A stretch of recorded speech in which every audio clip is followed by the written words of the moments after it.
Welcome to the No Drill Podcast. My name is Howard Cam, and today we are joined with Julia Shintaku. Julia is one of my students here in the classroom, and we're going to have a very nice conversation about manners. And I want to talk about manners in general, but before I do, Julia, you have your own podcast called The Top 10. Yes, I do. So Top 10 basically is where I have all my friends or other people that I want to talk with, and we have a topic about whatever like they're most comfortable with talking about, and you make a list about it. Like, so you have your top 10 fruits or whatever. So yeah, and your podcast is really good. And the way I've listened to it was you really get into it, like with your friends. And your dad was on that show a couple times. yeah, because with my dad, I'm more comfortable like talking with him about all these kinds of things because he actually will like talk with me and try to show interest in these kinds of things with me. So having him on there was actually really great with like editing and everything because he's super easy to talk with for me. And he's a good conversationalist too. Yes. But you know who's not great conversationalist? Like I want to talk about this because I've had instances where, you know, as a teacher in the classroom, right? And I just sit there and I'm having my class period. And then when it's over and it's like a break or a passing period or whatever, kids would just come in, they would walk in and they would sit down. I'm like, whoa, no. No, I'm like, hi, who are you? Who are you? Like, introduce yourself to me, right? Oh, like stranger, like kids? Yeah, kids I've never met before. Oh, that's so stupid because if you think about it, like I treat this like this is my house, right? This is a sacred place of learning, and that's what I think it is. And like if you come in here, then you have to introduce yourself. Yeah, that makes sense. Right, because I don't go to your house, open the front door, sit on your couch, turn on your TV. Yeah. Who are you? Get the fuck out, right? And so I treat this like, and I'm like, well, what is the manners policy here? Like, who taught you how to behave? Or kids would just come in, sunglasses on, AirPods in, headphones on, and they just sit down. I'm like, what are you doing, man? Take it off. Class is gonna start. Like, your attention should be in focus, right? Yeah. Or like so let me ask you this: have you ever gone to the restaurant and then you just see everyone on their phone, like a group of people just on their phone? Yes, I get so confused. I'm like, wait, then why did you want to come to dinner? Like, it doesn't make sense why you would go to dinner with all these people and then just go on your phone in the end. It's you came to eat outside, so then together, like you could just go home. You could just stay home. Yeah. Just stay home and play on your phone if you wanted to do that. And I see that often. I think I've talked about it before, and I just can't get over it. Where it's just, I come to the restaurant and then I see a family and then everyone's on their phone. Mom, dad, kids. What's the point? Wow. Yeah. I have friends who do that too, where we'll go out to eat and then they just go on their phones and I'm kind of like, don't you want to talk? Don't you want to say something with me? Or so I want to ask you a bunch of questions about manners from adult to teenager. Okay. That maybe you can help me because as an old man, I guess I don't, as the annoyed adult, I don't understand what happens along the way. And so maybe you can help me. So let's try the first question. Do you think there are societal factors that contribute to this decline in manners that we have today with teenagers? Well, I guess so. But with society, people are like always they see other people doing it, you know, like other people are on their phones. So I'm assuming that like for my generation, they think, oh, okay, they're on their phone. I'll go on my phone too then because they're not talking to me. Yeah. So when I was a teenager, we didn't have phones. Yeah. Right. So we just kind of sat there, and we were forced to have conversations. You know, you sit at the bus stop, you sit in the library, you sit wherever, and then we're forced to have these conversations. There's no digital distraction. There wasn't a glowing rectangle in my hand that did that. So you think that just because teenagers see other people doing it, so it's like a learned behavior from them. Yeah, because like, for example, in class sometimes I have some classes where there's free time. And usually when I see one person get on their phone, I see everyone else look at that person and then go on their phone too. Because like... It's like the cue. Yeah. Right? Like, oh, this person's doing it, so I'm going to do it too. Yep. But then shouldn't it also be the adults in the room's responsibility to say like, dude, what are you doing? And admittedly, actually, you know, I take that back because I do the same thing, right? If everyone's doing their work and then kids are just jumping on their phone to listen to music or do whatever, then it's not up to me. I mean, I have a deadline. And if you're not hitting your deadline, then you'll get penalized. Yeah. But then if they're hitting their deadline, then I guess not. But I think the manners part where we're really talking about it is it's not classroom behavior style. I think it's more like just out and about. Like, yeah, if you just watch a bunch of people standing around, are they on their phones?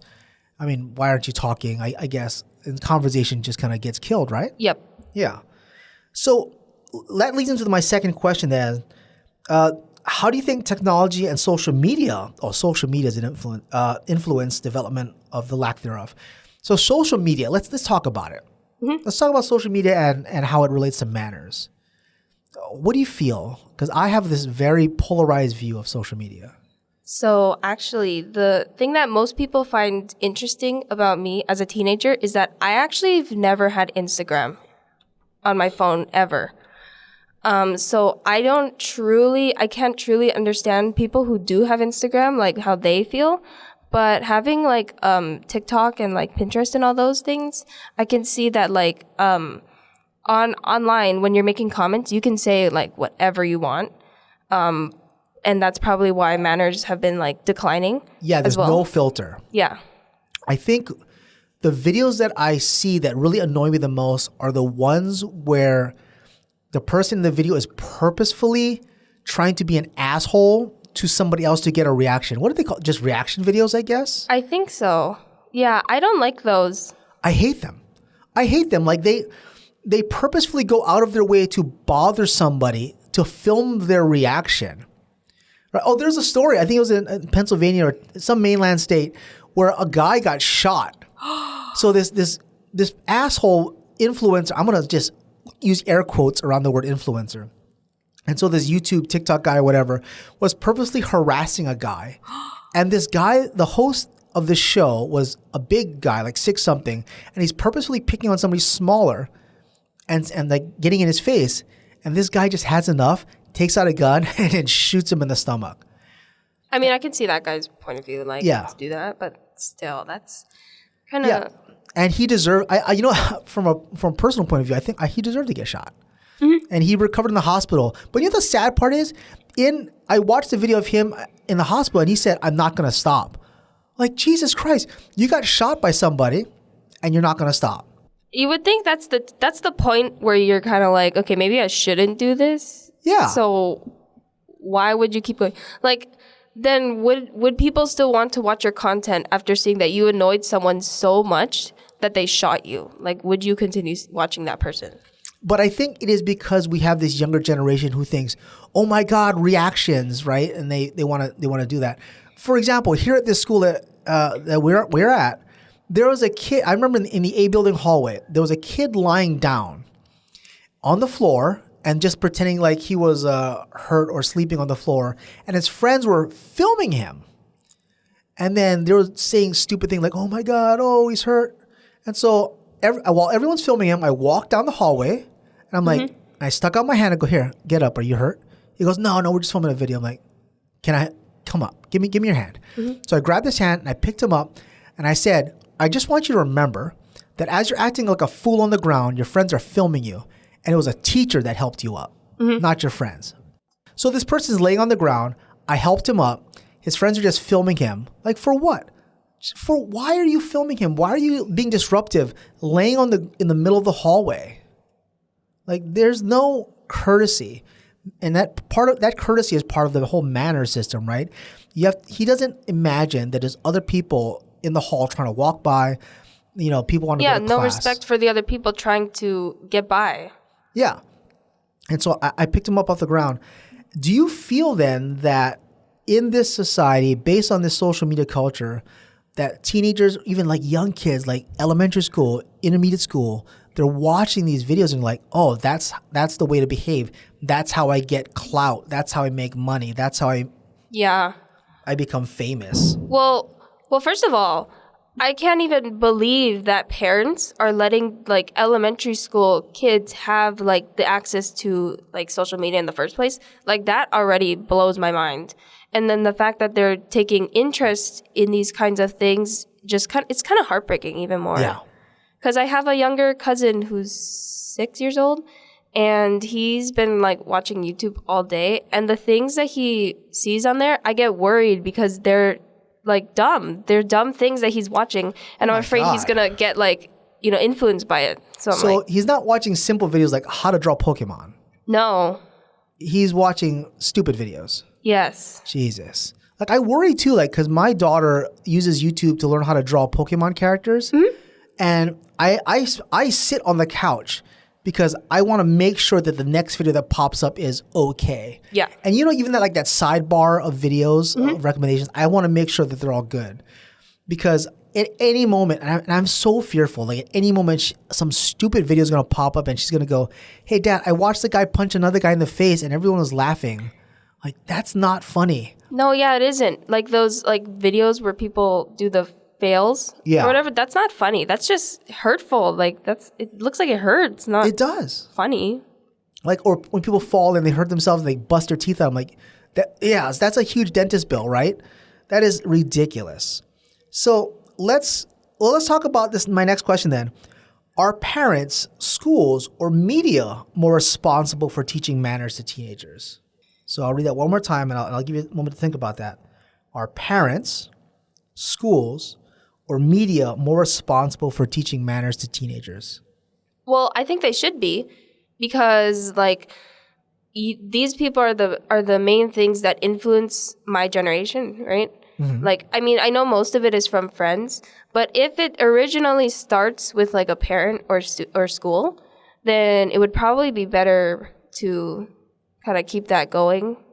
I guess. Yeah. But who, do you think? So you're saying equal responsibility? Yep. Yeah, I kind of agree with that too. I think to an extent, I would say if we're going to split responsibility, not almost equal, but fairly equal. I would say like parents, you're the first line of defense. Yep. Like if you're a parent listening to this podcast, you are first line. I cannot teach everything, but at this school, I recommended that we get rid of advisory and replace it with a manners class. I agree, because like, advisory does nothing for us. I don't think so. I don't. And as if you're an advisory teacher listening to this, I'm sorry.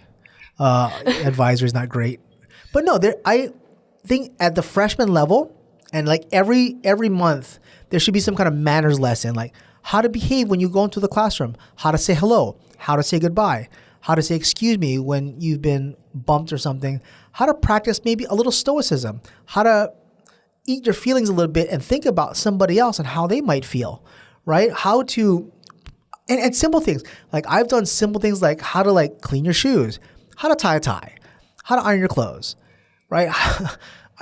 We don't have that here. I think it's also a bit surprising that you even have to think that we need this at a high school level too. Yeah. Yeah. My dad taught me how to shine shoes. It was my mom. I think my mom taught me how to iron a shirt. And these are just things. And, you know, my dad would slap me in the back of the head when I would not say hello to somebody or I would not say goodbye or say please and thank you. I get the smack in the back of the head. He's like, say thank you. Say excuse me. And people don't think about these things. Yeah. My parents are really good to me. They always make sure I have my manners. So, I mean, I can't, like, I have friends who I guess their parents never gave them their manners or like taught them that. And it's like heartbreaking almost. Yeah, because you see the parents sometimes, like when I've had parent-teacher conferences, right? You're correct. We go into this meeting room, the kid's there, and then like the mom or dad shows up, and I look at the parents and I listen to the way they speak. And it is clearly obvious, super obvious, that this kid gets the bad behavior and no manners from the parent. Yep. Like the interrupting, constantly like not listening. I was at one parent-teacher conference when I'm talking to the mom, and the mom is breaking eye contact with me as I'm talking, then gets into her purse and pulls out her phone. I'm like, excuse me, are we talking about your son? I'm still talking. Wow. I'm still talking. She goes, oh, I'm sorry. I'm like, but the subconscious part that she just looked into her purse, took out her phone. I'm like, I'm still talking about something quite important. Like, why are you here? We're talking about your son. Yeah, that's crazy. I mean, I get that, like, most of society like will go for their phone immediately, but like in that moment you're talking about your child. Wouldn't you want to think about that first before you subconsciously grab your phone? Yeah, and manners also applies to like dress code, like being properly dressed. And like I know we bitch about it a lot at this school, like, oh, this kid's not wearing this, like, you know, their cleavage is hanging or their butt cheeks are hanging out. Like, yeah, somebody let their kid leave the house like that. Yep. Right? You cannot just wholly blame the kid for that. Another parent-teacher conference, this was years ago when I first started teaching, a woman, the same mom, came to talk about her daughter's grades, and she's wearing a low-cut top, and her cleavage is popping out. I'm like, are we really having this meeting at school? Like, should we not? This is a club thing. Like, what's happening here? Yeah. Why are you dressed like that? It's kind of interesting that parents will allow their children to dress like they're Slobs. going to the beach and stuff. The club. It's like, yeah. Yeah, you're right. I understand kids change clothes at school, but, as a parent, at what point, somebody has to give the kid money unless they're stealing it from you.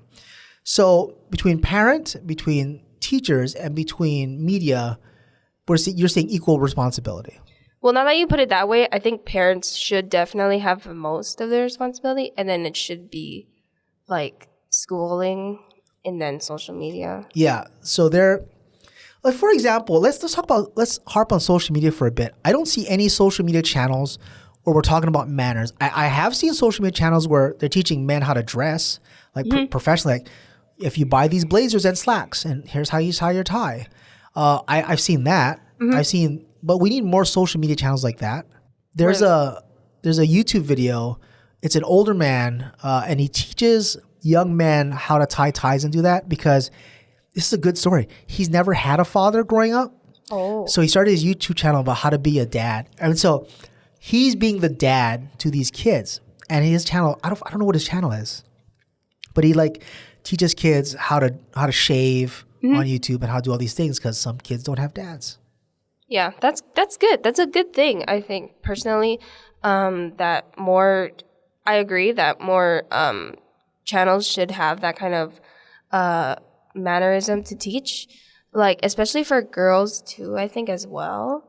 There should be at least some kind of channel where it shows like how to deal with like girl problems and all that. So. Yeah, I see makeup tutorials, but that's not the same, right? Yeah, because I don't wear makeup ever. So that's not useful to me. Like if people taught me how to react when I have a bad situation for my period, like that would be kind of great. That would be an excellent channel. Like how do we cope with these things? Yeah. That's not something I can talk about, but like if let's play a scenario. Like if you had to start a YouTube channel about like, teenage angst and problems from a female's point of view, like you could probably talk about a lot. Yeah. I mean, I think most girls could probably talk like forever about the problems that we have to deal with and like how to help each other, like, fix a problem. If you're listening right now, that is a channel you guys need to start, right? Ladies get together and teach young women how to manage the everyday things of life as a lady. And then as young men, if you're listening to this, maybe start a podcast about how to be a gentleman, how to be a good kid, how to be a respectable, person.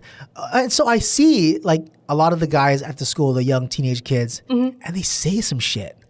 They say some shit to women that are like, dude, that's not appropriate at all. And that's not great. Really? And you can only imagine the most sexist things that they're saying. Right? Oh, like, really? To the opposite sex. Yeah. Like, and I've joked about it. I think I've said it in this class. I go, and I've told the young men in my advisor class, I'm like, nobody likes a broke, stupid dick. And they're like, what? Like, get a fucking job, have some responsibility, and clean yourself up. If you look like a slob and you have no money, like, why do you think you can get any kind of respect? Because for young men, that is their constant thing. They want to get respect. They want power. They want authority. But you're not going to get any of these things without an education and without money and without manners and respect. And I tell them, no one's going to respect you until you respect them first. Yep. Don't demand it. For example, I want to just kind of give you some credit here. Every time you leave class, you say thank you, goodbye. Yep. And you're one of the only kids in my class that does that. I have sat at my desk to test it, and I have said, bye, everybody. And you and maybe Ashley and one other person has said goodbye. Everyone else just fucking walks out the door. Yeah, I guess, I mean, I can understand it, because like you want to just get to the next period. You want this day to get over with because it's school. No one wants to really be here. But still, I like to say thank you to every single one of my teachers because like they took the time to actually try and bring up a lesson for me and try to teach me and everything. So, I mean, like that's kind of got to be hard, right? So yeah, and we as teachers appreciate you. Like when because teachers get together too, and we talk about students all the time. We talk about that. I have mentioned your name many times. Like, yeah, have you listened to Julia's podcast? Have you heard it? You should listen to it. Listen to the way she speaks. Listen to the way she delivers the message. It is different from a kid who's and they're in my class right now as we speak, who are putting together this very subpar nonsense thing because they're just trying to get it over with. They're not.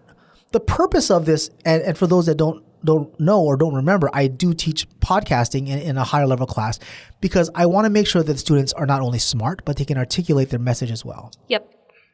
And some of these students in my class are just going through the phases because they just want to get the grade and get it over with. But you're actually putting some work into this. Yeah, because it's kind of fun to have an episode every week. Yeah, it's kind of fun. And a lot of people, like some of my dad's friends will come up to me and tell me like, oh, I really like your podcast. And hearing that makes me want to try harder to make everyone, listen to it and have a good time. Yeah. And I think you do a fantastic job at your podcast.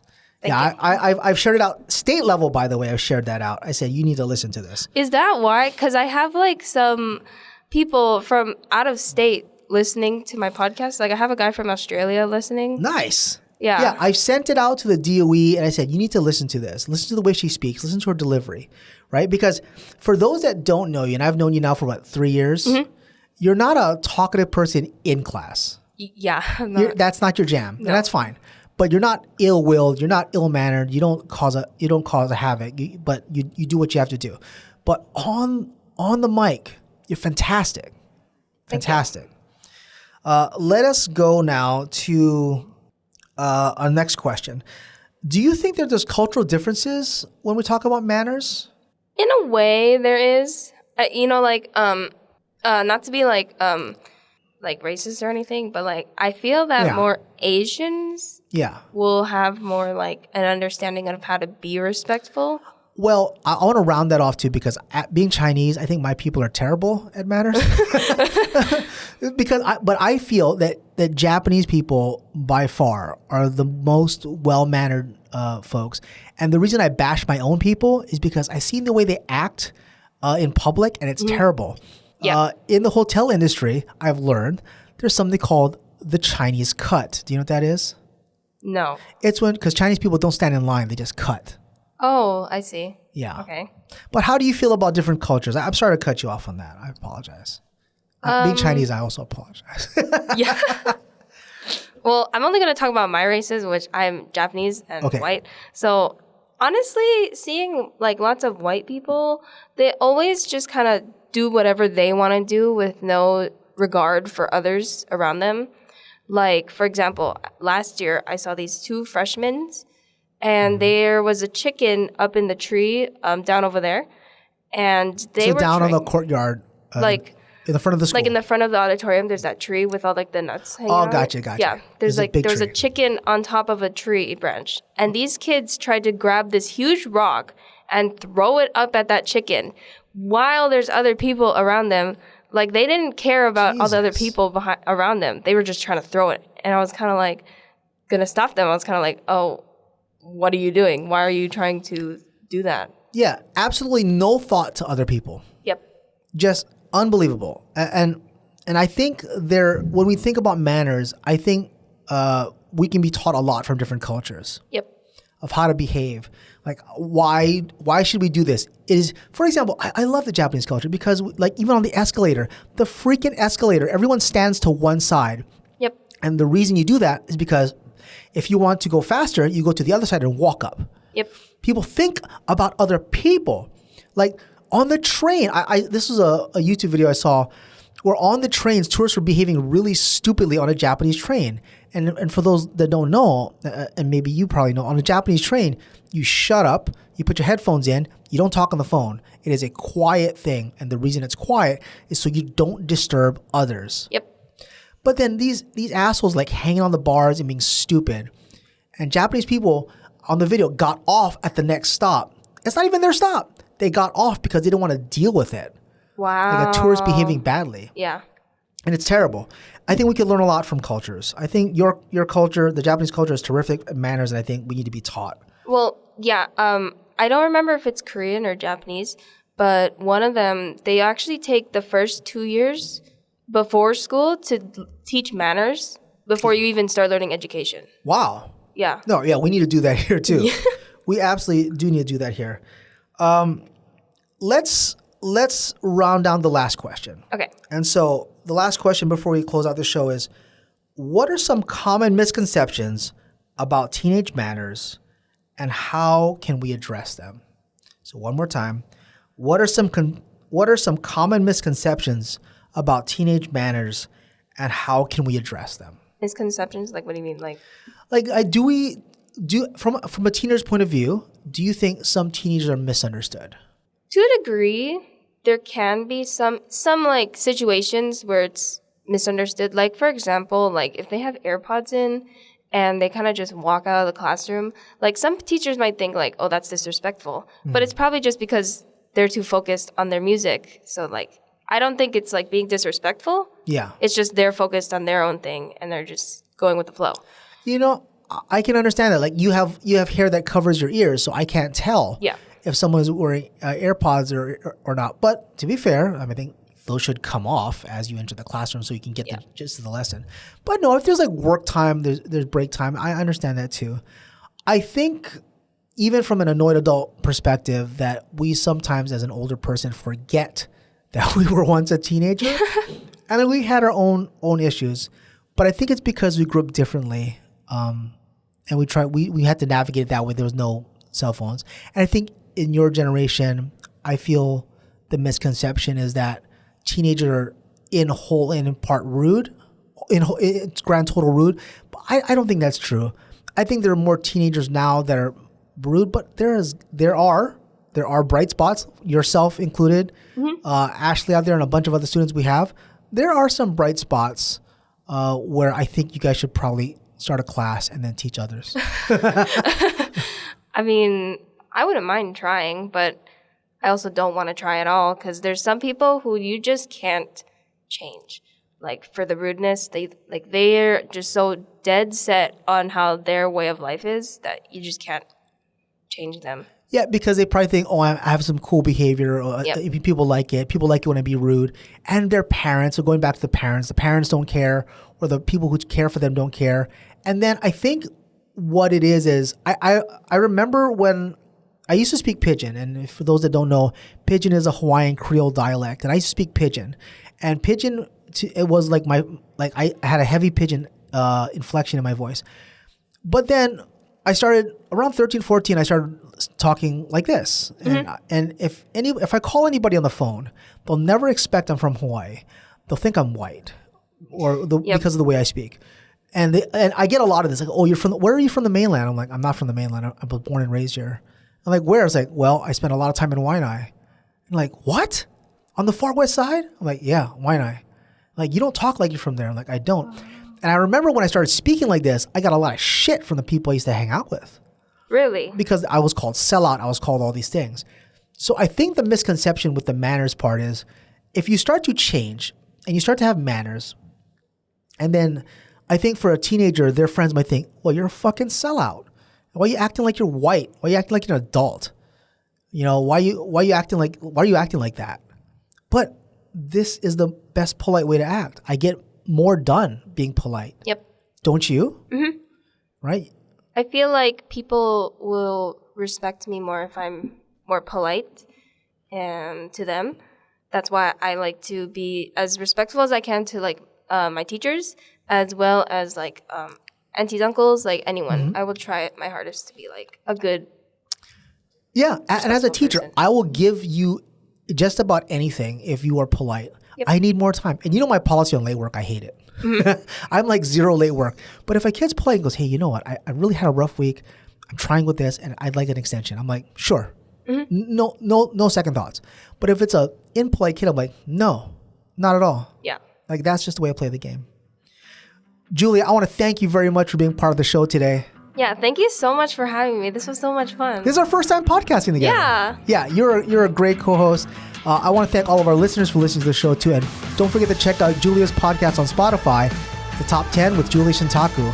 And if you haven't heard it, you should definitely listen to it. She goes around different topics, and that's definitely a show that needs to pay attention to as well. But if you also enjoyed this show, you can find us on Spotify and on iTunes. And until next time, we'll see you again. Thanks for listening.